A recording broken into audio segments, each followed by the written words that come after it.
Bismillahirrahmanirrahim. Assalamualaikum warahmatullahi wabarakatuh. Selamat datang di mata kuliah biopsikologi. Pada sesi kali ini kita akan bahas mengenai kerusakan otak dan neuroplastisitas. Sebelum kita membahas mengenai kerusakan otak, kita akan bahas mengenai neuroplastisitas. Neuroplastisitas adalah kemampuan otak sepanjang kehidupan untuk melakukan reorganisasi jalur neural berdasarkan pengalaman-pengalaman baru. Jadi otak kita mengalami proses reorganisasi. Proses reorganisasi ini sebagai efek dari bisa pengalaman, proses belajar terkadang akibat kerusakan atau stroke, tapi yang paling umum adalah ketika kita ingin mendapatkan skill baru. Misalnya, seseorang sedang belajar mengendarai kendaraan, apakah mobil atau motor. Itu adalah suatu skill, maka di otaknya pasti akan mengalami reorganisasi jalur neural. Nah, selama 2 dekade, ada anggapan bahwa otak yang matang itu tidak mampu mengalami reorganisasi. Sehingga orang beranggapan tidak ada tahapan atau adaptasi dari otak kita. Namun pada kenyataannya, otak kita mampu melakukan adaptasi. Jadi sifatnya plastis. Hal ini bisa ditemui dari hasil penelitian yang menunjukkan adanya neurogenesis pada orang dewasa, meskipun areanya terbatas, yaitu di olfactory bulb dan hipokampus. Hipokampus ini adalah struktur yang sangat berperan penting di dalam proses belajar. Ketika kita mendapatkan informasi baru, maka informasi itu akan disimpan dan selanjutnya akan disimpan di dalam memori jangka panjang. Ini sangat erat kaitan dengan fungsi hipokampus. Ternyata ada 4 kondisi plastisitas dari otak kita. Pertama, developmental plasticity. Ini terjadi ketika perkembangan otak di awal masa janin, kemudian pasca kelahiran, dan anak-anak sampai remaja itu ada tahapan perkembangan di mana proses plastisitas sudah terjadi di situ. Ada proses pematangan, ada proses diferensiasi. Secara umum kita mengatakan bahwa ada sinapsis, ada proses di mana jaringan otak kita diperkuat atau diperlemah.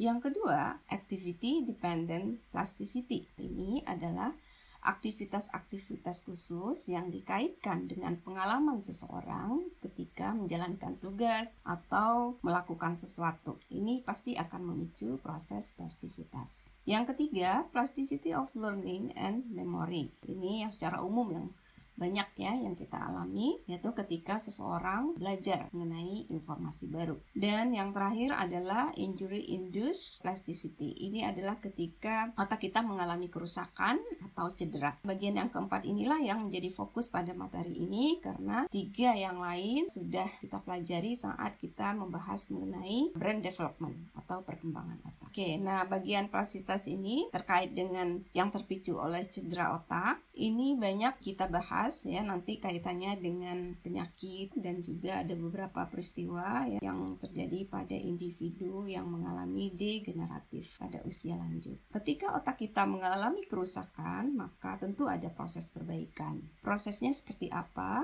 Seperti halnya bagian tubuh kita yang lain, ada proses pembentukan seperti halnya ketika proses perkembangan otak Jadi adanya pembentukan cabang dendrit dan akson yang baru meskipun tentu berbeda, tidak full seperti pada saat awal perkembangannya. Ini ada beberapa penyebab kerusakan otak. Pertama itu tumor, ini adalah perbanyakan massa di otak kita. Yang kedua adalah infeksi. Ini biasanya disebabkan oleh mikroorganisme, baik virus ataupun bakteri.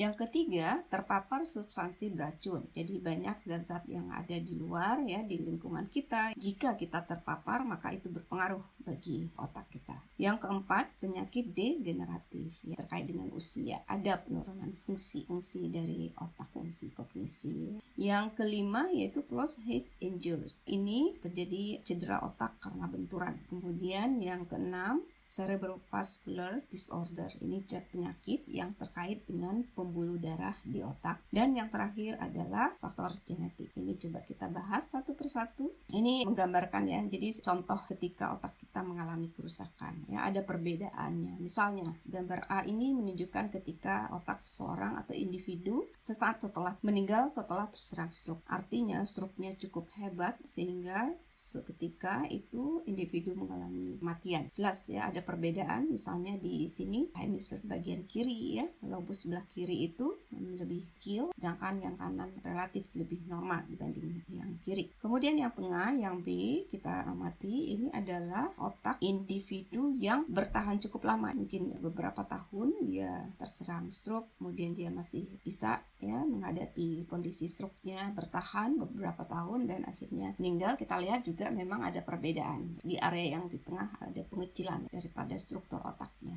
Dan yang C ini adalah contoh daripada otak orang yang tertembak peluru, tewas seketika. Terlihat ya ada kerusakan yang cukup masif ya di bagian tengah ya, berwarna gelap perbedaannya dibandingkan area yang lain. Pertama, kita bahas mengenai tumor otak. Tumor itu adalah terjadinya perbanyakan sel yang berkembang secara bebas dari tubuh kita, dalam hal ini di otak. Nah, jenis tumor itu juga beragam ya, ada yang sifatnya jinak, ada yang ganas, bahkan ada yang mengarah kepada kanker. Tumor jinak itu biasanya sekitar 20% dari kasus yang ada. Nah, ini biasanya berada di area meninges. Tulang tengkorak kita kan melindungi bagian otak. Nah, ada lapisan-lapisan, ada beberapa lapisan. Itu ada kita kenal dengan istilah durameter ya. Di bawahnya itu ada piameter, arachnoid ya. Nah, itu ada pembatas bagi korteks. Nah, di situ biasanya ada tumor ya. Kalau tumor itu jadi biasanya ini lebih mudah teratasi karena dia mudah berbeda dengan jaringan atau sel yang lain ya. Jadi ketika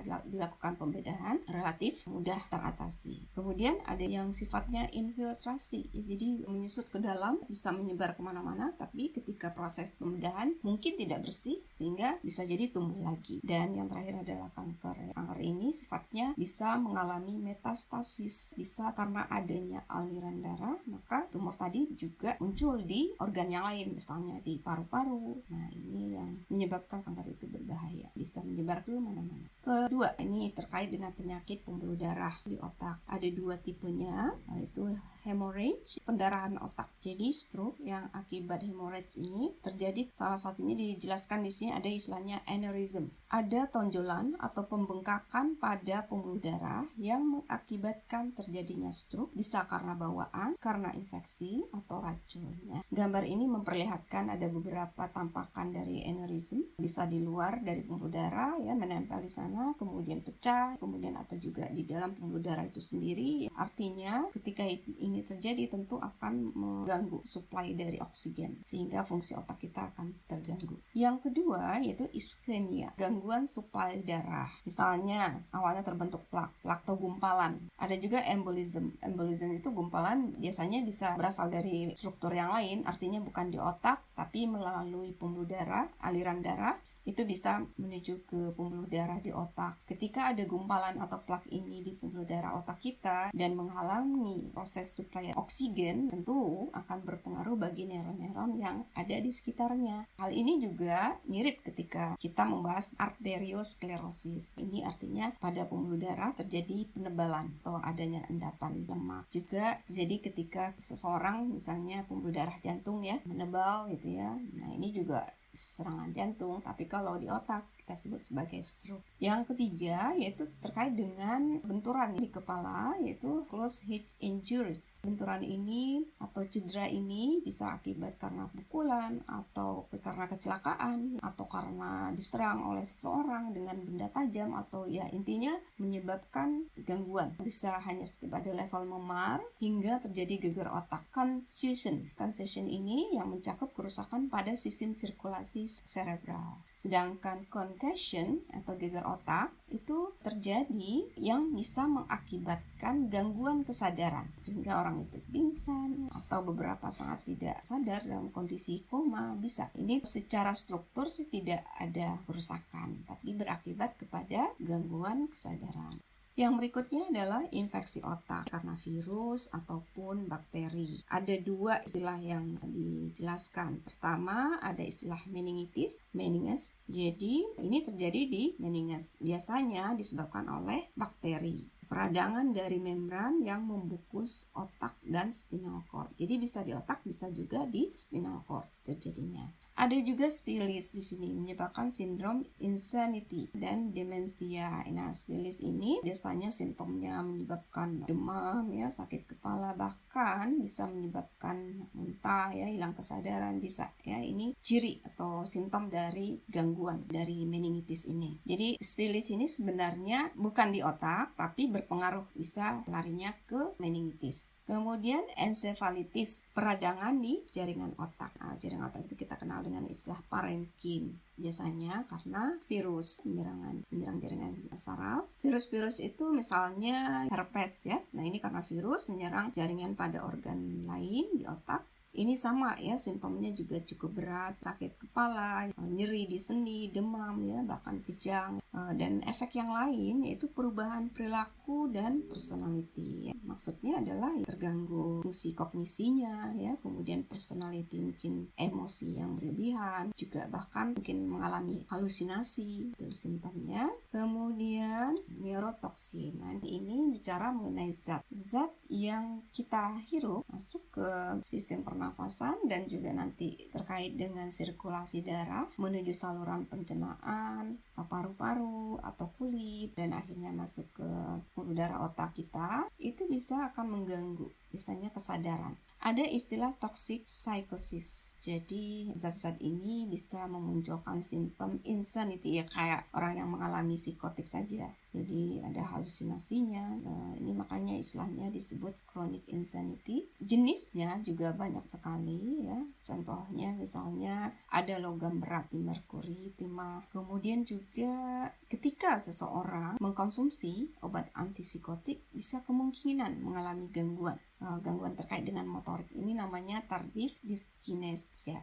Yang berikutnya adalah alkohol, ya, menyebabkan kerusakan di otak. Jika berlebihan, ya, kontinu dengan dosis yang tinggi pasti akan mengganggu fungsi otak dan akhirnya juga organ-organ yang lain, misalnya organ ginjal, ya, banyak sekali dampaknya.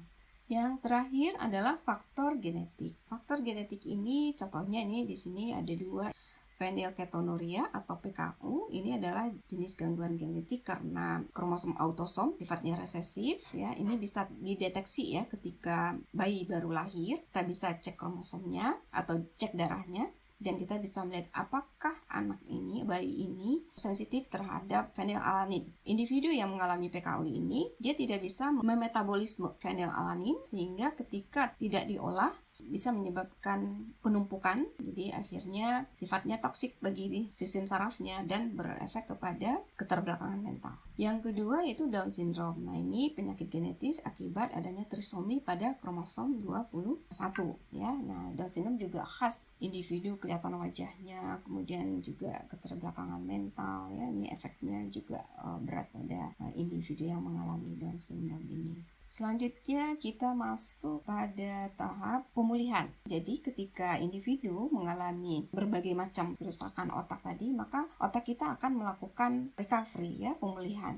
Ya, bagaimana caranya? Pertama, stimulasi otak ditingkatkan. Ini yang terjadi di neuron kita, otak orang yang mengalami kerusakan. Area otak yang survive, ya, yang masih bertahan, itu akan melakukan reorganisasi. Caranya dengan menurunkan aktivitas neuron atau dikenal dengan istilah diaskisis. Kerusakan pada otak mengganggu pola-pola stimulasi normal. Kemudian dengan cara dia menurunkan ini, setidaknya energi yang dihasilkan juga tidak berlebihan karena kebutuhan disesuaikan. Treatmentnya seperti apa? Nah, treatmentnya ini menggunakan menggunakan obat dan stimulasi aktivitas pada area yang sehat dari otak sehingga diharapkan area yang sehat ini bisa memulihkan fungsi dari area yang mengalami kerusakan atau neuron-neuron yang mengalami kerusakan. Kemudian cara yang kedua yaitu dengan pertumbuhan akson. jadi aksonnya tumbuh lagi. Kalau terjadi pada badan sel memang tidak bisa digantikan, tapi kalau kerusakan akson bisa dilakukan, tapi dalam keadaan tertentu. Kerusakan akson di sisin saraf perifer itu tumbuh kembali pada kecepatan 1 mm per hari, mengikuti pembungkusan mielin pada neuron target. Jadi kalau terjadi di sisin saraf tepi memungkinkan. Kemudian, paralisis menyebabkan kerusakan spinal cord relatif permanen. Tapi kalau terjadi kerusakan atau kelumpuhan di spinal cord, sepertinya sulit ya untuk terjadi perubahan ya atau tumbuhnya akson-akson di situ. Kalau terjadi parut ya, seperti permukaan kulit kita mengalami luka, kan ada parut ya bekasnya. Nah, ini menjadi penghalang bagi pertumbuhan akson. Berikutnya, mielin pada sisin saraf pusat juga melepaskan protein yang menghambat pertumbuhan neuron. Ya. Nah ini jadi kita harus melihat kondisi-kondisi ini. Meskipun ada harapan untuk tumbuh kembali aksonnya, tapi itu kalau diamati lebih banyak kemungkinan itu bisa terjadi pada sisin saraf tepi. Yang ketiga yaitu akson sprouting. Nah ini terjadi ketika ada kerusakan ya di neuron yang satu. Ini kita amati saja gambar ini biar lebih dipahami. Gambar yang pertama ini kan kondisi yang normal ya, bahwa neuron yang satu berinteraksi dengan neuron sebelumnya. Jadi ada dendrit, ada akson. Ini akson dari neuron yang satu, akson 2 dari neuron yang kedua ya. Nah, ketika terjadi kerusakan misalnya di akson yang kedua, kerusakan ini ternyata dendrit bisa menghasilkan neurotropin yang menginduksi akson lain untuk membentuk cabang baru. Perhatikan gambar ketiga, maka muncul dendrit, tumbuh dendrit dari akson tadi, akson yang satu tadi yang masih normal tadi ya, sehingga terbentuk seperti ini. Nah ini namanya akson sprouting ya, membentuk cabang baru atau collateral sprout yang mengambil alih sinap yang kosong. Yang keempat, denervation supersensitivity. Neuron melakukan penyesuaian diri untuk mempertahankan diri agar tetap pada level arousal. Maksudnya adalah neuron masih bisa terstimulasi, tapi dalam level minimal. Sinap menjadi tidak aktif akibat kerusakan di area tertentu di otak. Sinap yang tersisa atau yang masih ada menjadi lebih responsif dan mudah distimulasi. Nah, ini disebut sebagai denervation supersensitivity. Hal ini kita bisa amati ketika ada bagian tubuh kita yang mengalami amputasi. Nah, ini dikenal dengan istilah phantom limb. Coba dilihat gambar ini, di bagian yang kiri ini adalah kondisi normal. Jari tangan kita lengkap 5. Ada jempolnya di sini dan juga telunjuk. Nah, ini contohnya telunjuk. Jalurnya terpisah, independen. Kemudian ketika diamputasi, misalkan karena kerusakan, telunjuk ini diamputasi, berarti tidak ada ya jalurnya. Nah, apa yang terjadi dari jalur yang ada di sini? Kita amati ini kan jalur dari thumb atau jempol ya. Di sini otak mengalami reorganisasi, artinya di sini ya lebih sensitif, lebih responsif, menjadi lebih responsif terhadap bagian tubuh yang lain. Artinya di sini nanti ada koneksi yang menyebabkan seolah-olah meskipun tidak ada telunjuk ini, tapi bagian yang lain mengcover, menghandle. Ini yang disebut sebagai phantom limb. Ya, sensasi itu sepertinya diteruskan. Misalnya di sini kan sebenarnya nggak ada anggota tubuhnya, di sini nggak ada, tapi seolah dirasakan. Individu merasakan ada karena ini lebih responsif. Thumb ini, telunjuk ini lebih responsif ya karena berdekatan ya. Di sini kan jaringannya yang akhirnya bisa berpengaruh terhadap sensasi-sensasi yang seolah-olah ketika telunjuknya masih ada. Makanya ketika orang dioperasi bagian kakinya sudah nggak ada sih misalnya, tapi kok masih kerasa seolah ada dan terasa sakit, itu namanya phantom limb. Nah sekarang kita coba bahas mengenai neuropsychological disease ya, ini penyakit-penyakit yang dikaitkan dengan sisin saraf di otak kita. Pertama itu mengenai epilepsi, Parkinson, Huntington disease, multiple sclerosis, dan Alzheimer. Apa itu epilepsi? Ya, simptom utamanya yaitu adanya kekejangan. Tapi intinya adalah gangguan dari aktivitas elektrik di otak. Simptom utama adalah kejang, kemudian bentuk serangannya bisa kejang, kemudian juga tremor, ya, kaku, kehilangan keseimbangan, bahkan sampai ke kesadaran. Kenapa hal ini terjadi? Ada beberapa hal yang diketahui sebagai penyebab, misalnya mikroorganisme virus, zat-zat beracun, tumor, benturan keras di kepala, ternyata juga menjadi penyebab di sini. Kemudian gen ada, namun dari dua penyebab ini ternyata 70% banyak yang tidak diketahui persis apa penyebabnya. Banyak kasus-kasus epilepsi ini dihubungkan dengan kesalahan pada sinap inhibitor, terjadinya kekacauan impuls. Diagnosis bisa ditegakkan dengan menggunakan EEG, elektroencephalograph. Jadi kita mengamati grafik elektrik daripada gelombang otak individu. Diamati apa yang terjadi, ternyata peningkatan lonjakan amplitude. Di sini ada dua jenis epilepsi. Pertama yaitu focal seizures. Focal seizure ini ada simple, ada kompleks. Yang simple itu serangannya parsial, artinya tidak menyeluruh ke seluruh bagian otak. Simptom yang muncul tergantung di area dan di struktur otak mana yang diserang. Misalnya bagian tengah otak mungkin berbeda dengan bagian yang di frontal atau temporal. Kemudian yang kompleks, nah ini biasanya sifatnya menyeluruh. Kompleks partial seizure, misalnya saja yang banyak terjadi itu di lobus temporal, menyeluruh di area temporal. Masih kompulsif, iya, repetitif ya, berulang ya, sama. Itu ciri khas dari epilepsi. Yang kedua, generalized seizures. Ini keseluruhan otak. Kemudian ada patologi di organ tersebut, misalnya di talamus. Kemudian kalau diamati kejangnya bisa tonic-clonic seizures, atau yang kedua di sini absent seizures ya. Tonic-clonic ini hilang kesadaran, hilang keseimbangan ya. Ini biasanya terpicu oleh di slide sebelumnya. Ini dipicu misalnya ada bau busuk, ada pikiran-pikiran yang bikin stres atau halusinasi, perasaan. Nah, itu juga pemicu munculnya epilepsi. Kemudian ada juga seizures yang tidak muncul kelihatan di tampakannya. Ini biasanya pada anak-anak. Tiba-tiba anak itu terhenti ketika dia sedang bermain, tiba-tiba terdiam, tampak kosong, selintas terlihat matanya seolah kayak bergetar. Nah, ini namanya absent seizures. Kita coba lihat grafik daripada orang yang mengalami epilepsi. Nah, ini kondisi ketika tidak adanya seizures seperti ini ya, relatif tenang ya, tersandar. Kemudian ini ketika ada, jangan tonic-clonic seizures, kemudian during clonic phase of tonic. Jadi ini ada dua fase kontraksi dan ada extension ya, kontraksi kan itu, extension itu tonic, lawannya itu clonic. Terlihat clonic seperti lebih normal ya. Tapi jelas sekali ketika terjadi serangan terlihat perubahan daripada grafik EEG, aktivitas elektriknya terlihat tidak normal. Kemudian penyakit yang kedua adalah penyakit Parkinson ya. Ini biasa muncul di usia tengah baya atau lanjut. Kemudian ini ada simptomnya. Simptom awalnya misalnya ada tremor di jari, kemudian makin lama makin kelihatan ya, tremornya makin banyak. Simptom utama tremor muncul selama keadaan tidak aktif. Jadi kalau tenang akan terlihat ototnya kaku, ya, sulit mengawali gerakan dan berwajah datar ya, karena memang ini area yang terkait dengan pengenalan wajah, fusiform ya, emosinya datar.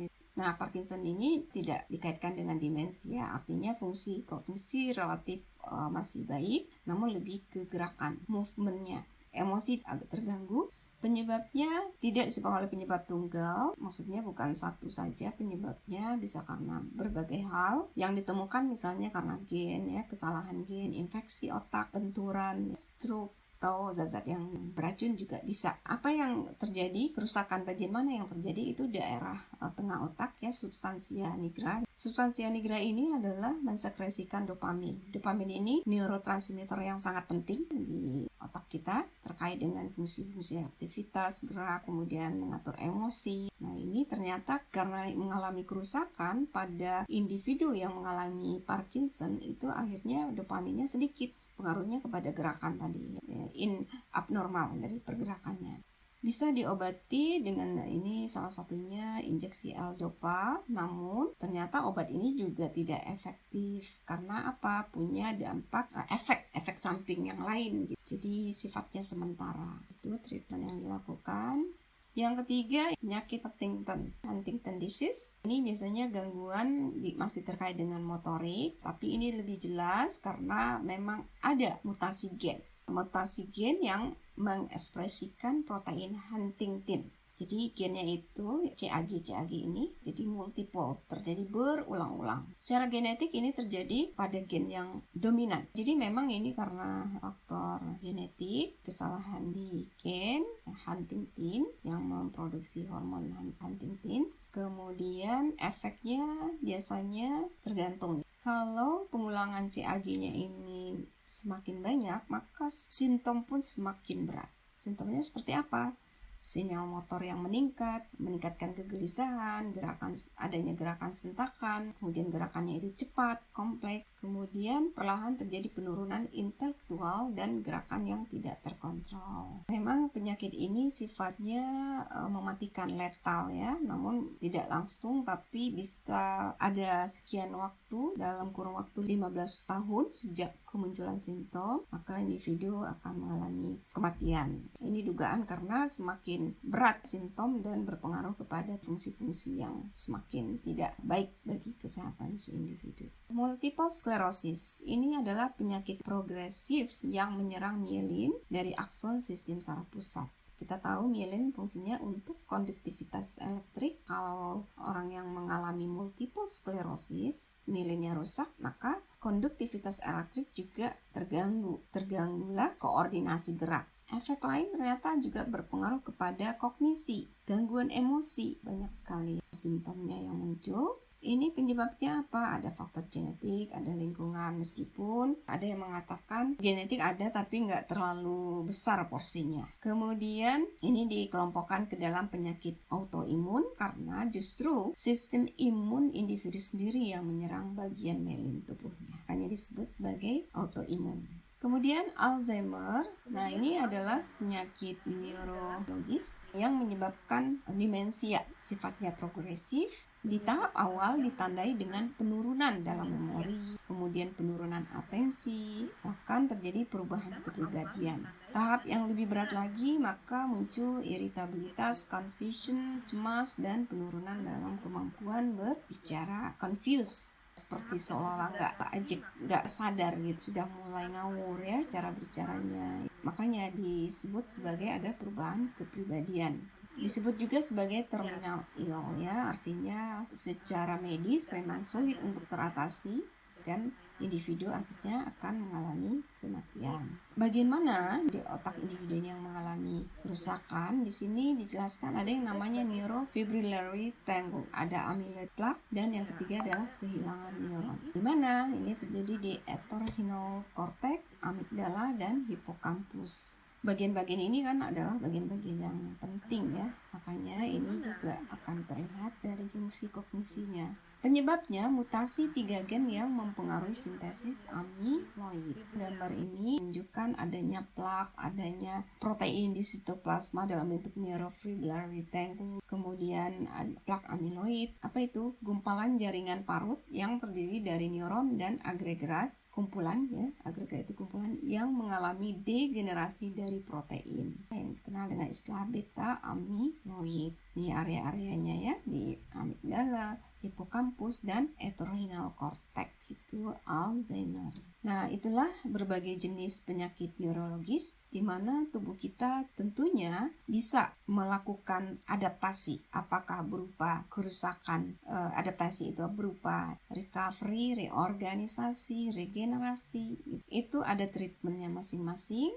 Di sini coba dilihat ya, ini ya. Jadi ada berbagai cara yang diupayakan agar kerusakan otak itu bisa masih memungkinkan individu untuk bisa menjalani keadaan keterbatasannya, mengoptimalkan dari neuron-neuron yang masih ada. Ini treatmentnya blocking neurodegeneration ya, kita jadi treatment medis dengan memblokir bagian yang rusak jangan sampai meluas, kemudian juga mempromosikan regenerasi, menstimulasi neuron-neuron yang masih tersisa, yang masih survive, ada beberapa macam, sehingga menghandle dari fungsi bagian dari neuron yang rusak. Yang ketiga, transplantasi. Nah, ini lebih teknikal sekali, medis, pencangkokan istilahnya. Bagian yang rusak bisa dicangkok, ditemukan neuron.